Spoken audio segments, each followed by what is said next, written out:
I'm Jessica. I'm one of the co-founders of Part3. In case you haven't met me, I have a background working for a general contractor for 6 years, and then I made the switch to working for architects for another 5 years, and then started the journey with Part3.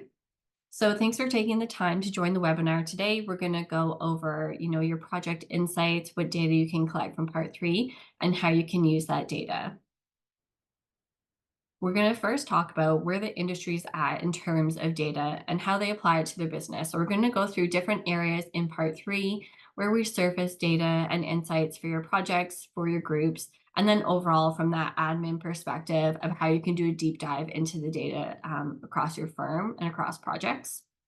And then we're going to end it with talking about what to do with all of this data. Now that you know what you have, how can you apply it in your firm to make decisions and drive strategy? As we're going through this webinar, I just want to keep this in the back of your mind.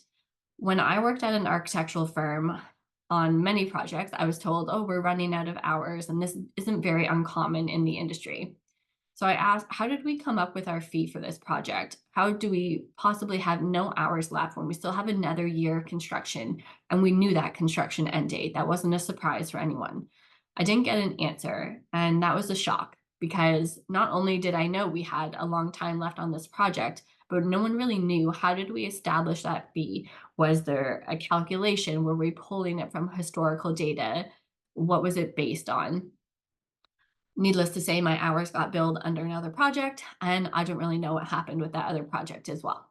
We're going to come back to this at the end, but just keep in mind 46% of architectural contracts are fixed fee or lump sum. So what does data have to do with this? There's a lot of software being used in the industry. Firms are implementing different software and expanding their tooling, but there's still a lot of firms that rely on spreadsheets. And this isn't real-time data. It takes a person to dedicate time to their day, and we're relying on them inputting correct data. And it's not real time. We still talk to a lot of customers and a lot of firms, and they rely really heavily on Excel and Word documents still, whether or not it's in data collection, business information, or just day-to-day in their projects. And then we know 60% of firms are using data to drive decision-making and inform the strategy of their firm. But that begs the question, what are the other 40% of firms doing? So an industry report recently also found that insight to project status, visibility, and historical project data is a huge challenge for firms in terms of project management, gathering that information, and then, of course, what they want to do with that information. One of the big questions is, oops. So the question is, do you have the right software to help you collect this data, analyze it, and then what are you going to use it for to make decisions? Now let's chat about how your firm actually collects data. So 60% of firms that we spoke to, and these are customers and other firms, different areas that we talk to in the industry, they use qualitative data. And this means that, they might have PMs in a room sharing updates about their projects. How would you manually update a status doc just to say, everyone come prepared to the meeting, give us all the information that you might have on your projects. In those meetings that might be like 2 hours long, you hear from the loudest voices in the room, but the quiet people stay quiet. And so basically, it's a good way to hear how those people's projects are going. And mainly you hear how projects are going badly and the problems that they're having. You don't really get a lot of good stats and real data from these conversations. 25% of firms have nothing. They just rely on conversations in the office, some anecdotal comments from team members. But oftentimes these firms ditched what they were using for reporting, which might be those 2-hour meetings or, status doc updates, because they took too long, people weren't doing them, and they were ineffective. 15% of firms that we talk to actually have ways to collect quantitative data. And this gives them a better understanding of gaps in their firm. So they can use this information for recruiting, software tooling, coaching, resource planning. It also means fewer meetings for them. So this is also compounded with time and resource savings, and of course, savings in billable hours. If you think you might have one meeting that has 20 people in it, whether or not it's internal to your own company or you're bringing in external consultants and an owner, that's 20 people for 2 hours is at least like $6,000 when you think of their billable hours. Most of those people in that meeting are thinking, this isn't productive. I have things to do. I would like to leave this meeting and actually be productive. Those firms that are collecting this quantitative data are better positioned to outcompete their peers when they're going for new work. Now let's talk about what data we're surfacing for you in part three. We have our project dashboards, and this is one of the first things that we actually built in part three because we realized we're building all of this documentation, we're pulling in all these different data points. So let's surface it for people so they can see what's really going on their project at a high level. So this project dashboard gives you updates on response times for submittals and RFIs, how many documents you're issuing, the reason for issuing those documents. And then of course, if your scope includes, financial information, you're reviewing quotations, issuing change orders, we're surfacing all of that information for you as well. And what we've heard actually from people is that they often have this dashboard open at an OAC meeting and you can just, you have real time data. That data is not lying to you. You know what submittals were returned, what RFIs are in your court, what documents were issued. And so you can make sure that you have that real time data in a meeting and you can speak with confidence. So that's at the dashboard level at a project. So here's an example that I pulled from one of our projects. It's a sample project, but it'll give you a good understanding. So for example, in this, I can see a lot of changes were issued and a lot of documents were issued because of coordination. I also can see that I have a lot of change values associated with mechanical. So maybe I'll make the connection. Is my mechanical consultant performing? Were the drawings coordinated properly? Is there something really big that they overlooked?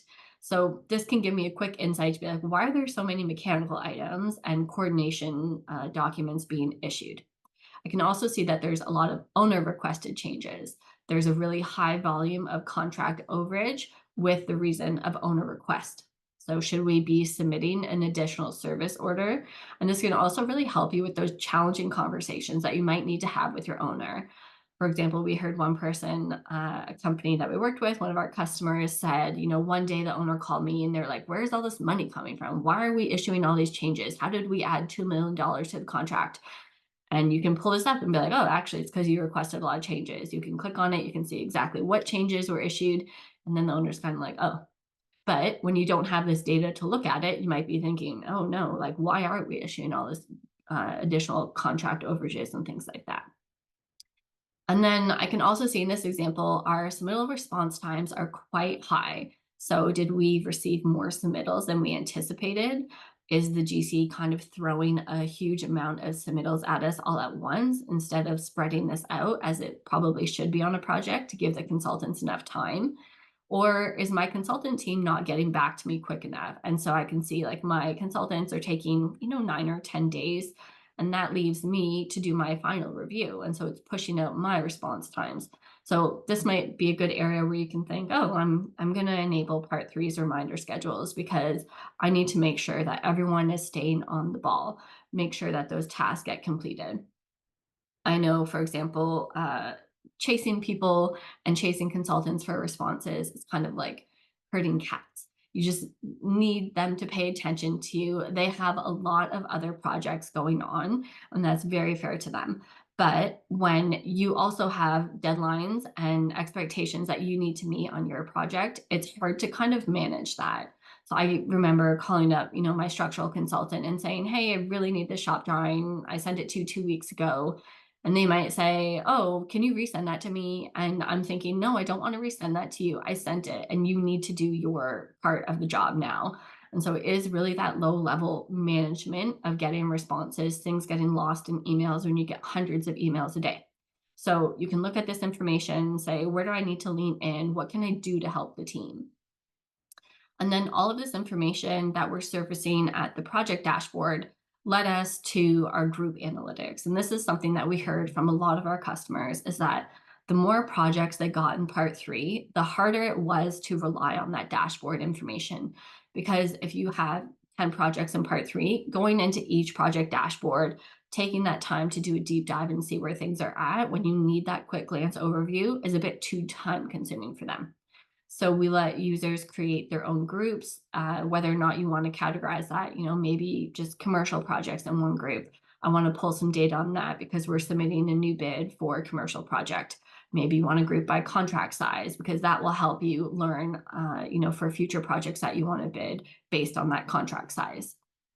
Either way, we're surfacing this data to show you the project performance and the team performance, which jobs are performing well, which ones might be in trouble, what your group averages are, and how can this data help you make decisions. So we'll dive into that when we do like the actual demo. And then one new feature that we introduced is our admin overview. So while the group insights is really great to give you that opportunity to see things at a higher level, when you do notice that a project's in trouble, now I want to see why is that project in trouble and how is that project in trouble. So this lets you do a deep dive into that project. For example, here I've sorted by past due tasks. I can see I have a lot of past due tasks. And if I went in on that even further, I would see that those are all submittals. So maybe I am swamped. Maybe I can pull someone else from another project that's really performing and isn't super busy right now, put an additional resource with them, help get some of those submittals off my plate. So this will help with a lot of those conversations that you need to have. So now we're going to jump into a demo, and I will start sharing that right now. So this is what you see when you come into part 3. This is the landing page that everybody has. We have all of your projects by company, by your organization, and then your projects. So these are the default groups that you get, but you can create your own groups. So this new project group button here, you can decide if you want this to be a private group or a public group. Maybe you want to see how one studio is performing. So you're going to keep this private. Maybe you want to see how one PM is performing. Maybe you want to keep that private. You can group by projects or you can group by categories. So categories is if you're a part 3 customer, you know that when you create a project, you can give it a tag. And this tag helps you with your grouping. Maybe I just want to make a group of all of my commercial projects that are renovations. This is the focus that I want to have because I'm going to build a commercial renovation project and want to put in a bid. Or maybe we have a studio that just focuses on commercial. So I'm going to save that project group. Oops.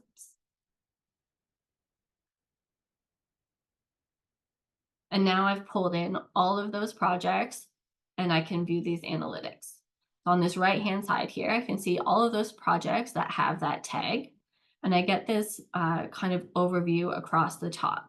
I can see my changes, instructions, submittals, all of that information, and an overview of these response times as an average across all of these groups. Again, if you're handling financials on this project, we'll show you how much money has been issued in change orders on these projects and what's currently outstanding in accepted quotations. And this just kind of gives you an understanding of how much more is coming down the pipe. And then we get into this area down here, which is the response times. So this is meant, the colors are meant to tell you what's good, what's bad, and what's your average. So I can see here our average response time across all of my commercial renovation projects is 8 days. So that's not too bad for submittals. But I can see that this project is taking 16 days when my contractual obligation is 10 days. So something is going on there. I need to figure out what's happening. And then maybe I can see here, this project has a lot of submittals, way more than we anticipated, and it's more than the average in that group. So what is going on there? So you can use this information to kind of see, what is happening. You can get your averages. You can see which projects have those numbers just by clicking on them. You can have that quick link into your project. So for example, here I can see 65 King Street is way overdue.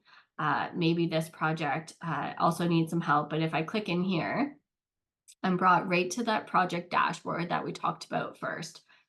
Keep in mind that this is all test information and might be some nonsense in here. But I can see that this is my submittal response time. I've returned 19, but I have quite a few in progress. And so I can jump in here and see which ones are in progress. And I can also see my response times. So these are very exaggerated numbers. But I could see here my electrical consultant is really slowing things down. Other consultants are doing fine, but for some reason I'm having a really hard time chasing electrical. And that can be a really good example where you can have the data to lean in and have those tough conversations. Because sometimes, it's hard to have a tough conversation and just say, like, oh, I got some feedback that you're taking a bit long. But now you can actually say, you're taking way too long to review submittals. This is your average on this project. These are the submittals that are still in your bottom core. Why haven't you reviewed them? What's the holdup? Is our project not a priority? And of course, have those conversations. And then you can also see the different documents that are issued. How long is it taking the team to get documents out the door when they're issuing changes or instructions? And then an overall contract overage and where those overages are coming from. You can also look at your values down here. So I can see I still have a lot of changes that are coming from coordination. A lot of those are associated with mechanical and structural. So what's going on there? And then looking at the values, again, mechanical and structural have really high change values, and then the reasons as well. So this lets you, were these drawings coordinated? What is going on? Why are we issuing all those changes? This owner requested change, they have a lot of owner requested changes. So do I need to talk to the owner about this? Change value by reason is also very high. 40% of the amount in this increase is because of owners. So again, this helps you have those tough conversations, but it also helps you see performance in a great way. It's not always about the negative. You can use this to reward your team and see how things are going. We've heard from some people that they want to use this information from their project insights and their dashboard to reward people. You're doing a great job. Thank you so much for all of your hard work.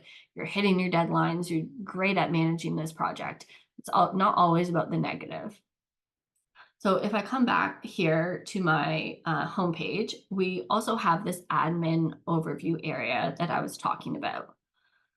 So if I click here, this is for admins at the org level. So not everyone sees this. This is just to help those higher level people, maybe a principal or a director that just wants to have that quick glance at how things are going. As I mentioned before, you might have these meetings where you're only learning about the projects when something's gone wrong, but maybe you could have had a chance to jump in a little bit earlier before you waited too long to give them more resources or have a conversation with the GC. Why are there so many RFIs? What are you guys doing? As an example, on my project in the past, you are a CA team, you might have two CAs and your GC has 30 people and they're just like all sending RFIs at you. I'm not going to respond to those in time. It's just not realistic. So you guys need to prioritize things and I'm just one person. So this is what you can kind of surface in those areas. So as I mentioned before, you can view by project, view by team member, or view by document type. So maybe I want to look at all of my outstanding submittals, what is going on. So it's going to tell me all the submittals that I have on all of the projects, or I could view it by project. I can sort by past due, overdue, tons of submittals in part 3. So that's probably taken a while. But if I look here at one of my other projects, I can see how well things are performing. Again, this is similar to the example I showed before, but you can kind of just see very quickly who is not performing, who needs some help. So you can have those options to view by team member, project, or document. And this just helps you understand from that group insights level to the project to really drilling down who in that project might need help. So now I'm going to talk about what you can do with your data. So part 3 is surfacing all of this quantitative data from our project dashboards to our group insights from the admin overview. So what can you actually do with that? We heard from a lot of our customers that they're using these stats in their bid packages to win more work. The data doesn't lie. If you can show to an owner how well your firm is performing, that's very powerful and it speaks volumes to that owner because you can speak with confidence and accuracy about how your firm is actually doing. You might outbid another competitor because you have these stats. They might just be speaking at a high level and it's not quantitative.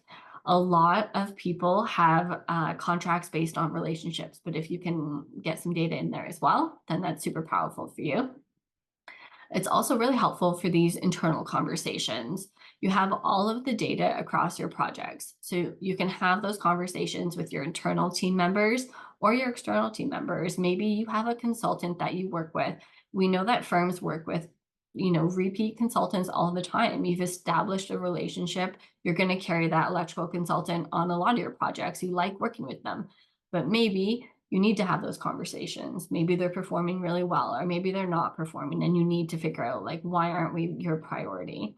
But you can also have these conversations for good reasons. Like I said, you can actually pull that data to reward people, have great conversations, see how well you're performing. Maybe you can take on more projects.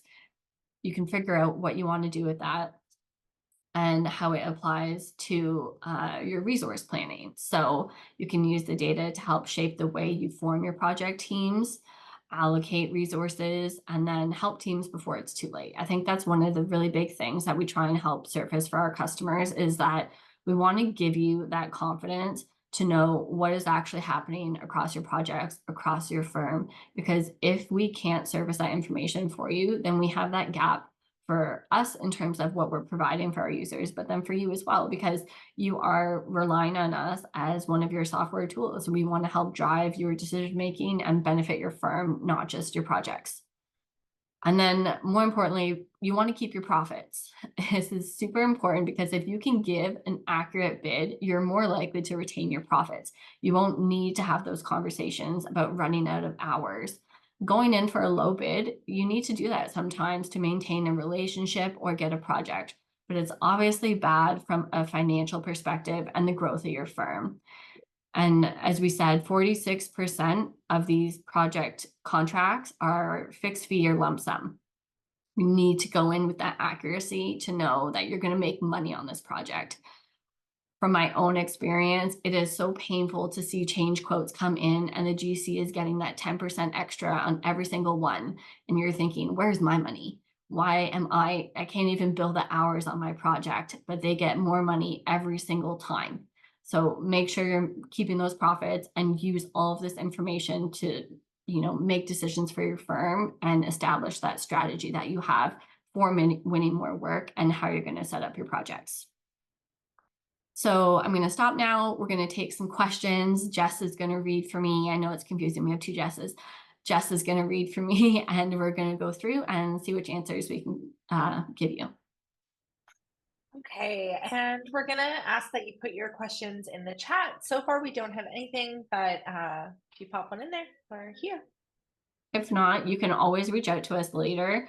We have a lot of resources on our website. We're going to post this webinar as well afterwards, but you can always reach out to us at support@part3.io. If you're a customer, you know that we'll get back to you right away. If you're not a customer, you can still reach out to us and we're happy to chat.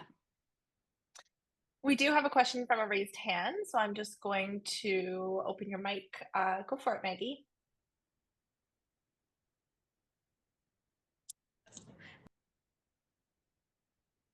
Oh,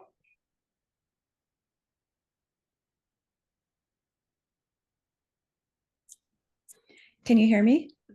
yes, we can. Yeah. There we go. Okay, great. When I went to the chat, it said that it's disabled Oh, that's good to put my question. So that might be part of the problem. I do have a question though. Yeah. So when I look at my project and I look at the dashboard and I see the change count and how it's divided by different disciplines, is there a way for part 3 to capture when multi-disciplines have been included in, say, a PCCO situation? Because right now it's all individual. If it's a That makes sense. multidisciplinary company? No, if the PC affects multiple disciplines, so Okay. say architectural, mechanical, electrical, right now it shows as just an electrical change. Right, it separates them out. Yeah.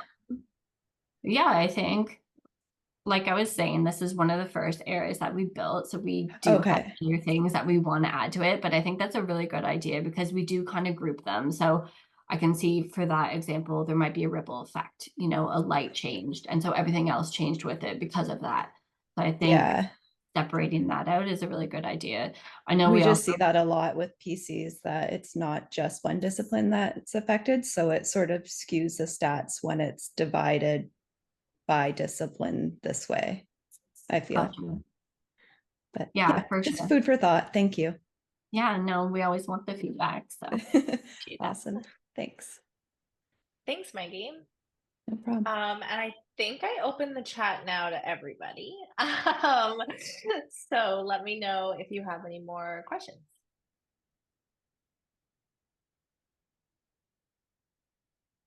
I think I see some in the Q&A. So I think the first one is, do we have a way to connect with data from timesheet programs like Azure or Deltek? We are exploring an integration with Deltek right now. Our main integration is Procore, but no other integrations are really off the table for us. We're also exploring integrations with Uninet and other platforms. Right now, though, no, we don't have that. We know that we have data about like how much time people spend on part 3, and could that help implement, timesheets and tracking and how long you spend on projects. I know myself that it is actually hard to think at the end of the week, what did I spend my time on exactly? But yeah, no, we don't have that integration just yet. I think another question Yeah, from there's Emma. Yeah, that's I think a feature suggestion we got here is on Procore integrated projects, it adds to the cycle time if the GC hasn't closed the submittal, even if we've responded to it. This might skew some staff. Yes, definitely. That is one thing that we're working on. We're chatting with Procore about how they calculate some of their time. So that's something that we're working with their software team to kind of resolve so that we have those review and response times more accurate. There's also a gap, I think, in addition to that, if it's not closed, but if there's a ball in court that doesn't impact you as a company, then it's also counting those hours. So we're working with Procore to resolve that. Awesome. And then with projects that are integrated with Procore or the GC using another software for change orders, is there a way that we can track data with the RFIs in regard to cost impact and disciplines just on the part 3 RFI side? We currently, from an RFI, you can create a quote. And so that's linking the quote for you and like the financial aspect of that RFI.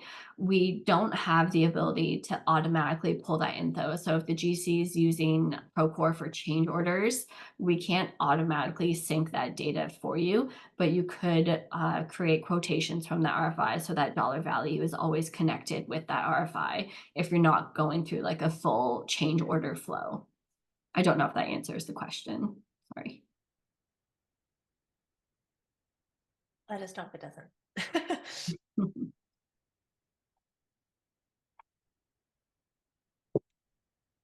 Awesome. Okay, it looks like there's no other. Another one. I've also found that Procore settings can override my due date settings for submittals and RFIs, i.e., the GC sets the due date for 3 days, but we're allowed 10 per spec. Yeah, that's one thing as well. We're trying to figure out, I think one thing that we want to introduce to kind of help this is a priority status. That's one thing we need to chat with Procore about as well. They don't have a priority status for RFIs.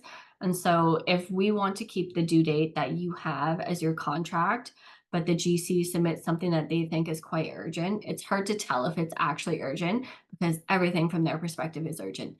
So if they're giving you these short timelines to review something, is it a reason? Is it actually a high priority? Or is it just they're not properly giving you enough time? So I think that's something that we're trying to work out in terms of, how can we let them have some input on what's a priority for them, but you maintain your review times as per your contract. So from a design perspective, that's definitely something we're working on. In terms of our Procore connection, we are creating some step-based reviews within the step. So to explain that a little bit further, if the GC assigns you, right now you can add collaborators for a submittal, but maybe instead of just adding it as like one generic group of collaborators, you want mechanical to go first and then electrical and then you. So you'll be able to create your own steps and set your own due dates for those steps. So those ones will help you manage your consultants in terms of giving you enough time to actually do your response. So that might be something that also helps with that because the GC won't own those due dates. You will own those due dates. We have some live suggestions here is we ask the GC to note urgent on RFI titles, but yes, everything tends to be urgent for the GC.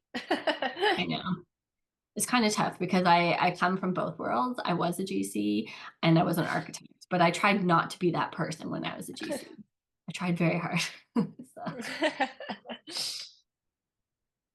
Awesome. Okay, we'll leave it just open for a couple more minutes here. really appreciate you guys taking the time to join the webinar, though. I think we always want that feedback from part 3. And if you're a customer, hopefully you see that we do take that feedback. We want to implement it. And all of these areas like the dashboard, the insights, the admin features, these are just some of the things that we're doing, but we know there's so much more we want to grow with that. So what you see is not ever going to be the final product. There's tons that we'll keep adding in there. Awesome. I think we're good. Okay, cool. Thanks, guys. Have a good one. Thanks. Have a great day.